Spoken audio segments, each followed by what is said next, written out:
Adamawa State now has its first DNA forensic laboratory center. It plays a key role in establishing evidence in cases of rape.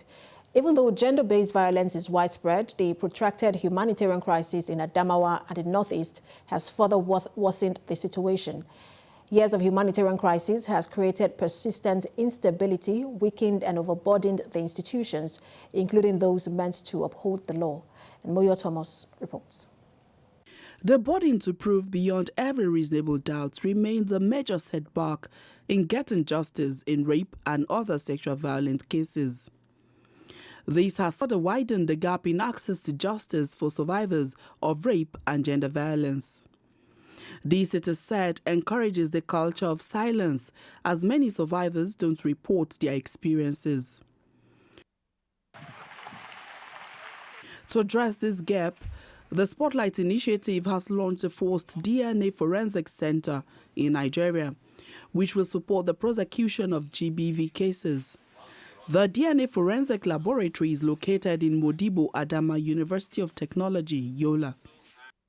There is a glaring failure to convict perpetrators, despite the fact that 98% of survivors demand justice. The protracted humanitarian crisis in Adamawa and in the Northeast has further worsened gender-based violence in that region. So the Northeast has the highest prevalence of gender-based violence in the country. We have had over 300 cases of rape just in Hope Center Specialist Hospital alone. And we have such centers in Numan General Hospital. We have similar centers in Mubi General Hospital, and some patients are also being seen in Federal Medical Center, ULLA. It is clear that the road to justice for survivors of sexual and gender-based violence, SGBV, is not an easy path, and forensic evidence has been the identified missing link. We will now be able to establish without doubt who is the perpetrator, because we now can take DNA evidence.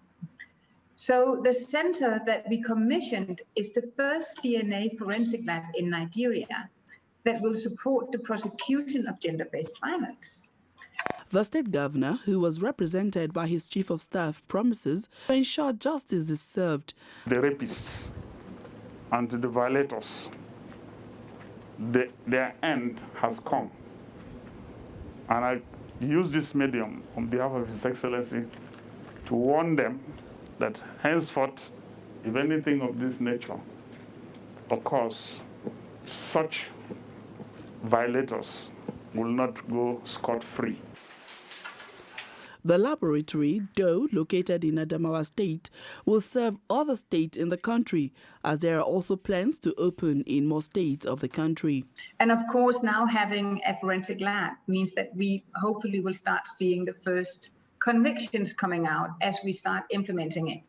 The lab is willing and able to, if needed, to support also from other states until we have labs across the country. Nigeria, with the support of the SPOTLICHT initiative, achieved great feat in 2020 in the fight against sexual and gender-based violence. As 2021 starts, the plan is to ensure commitments are transformed into actions. Moyo Thomas, TVC News, Abuja.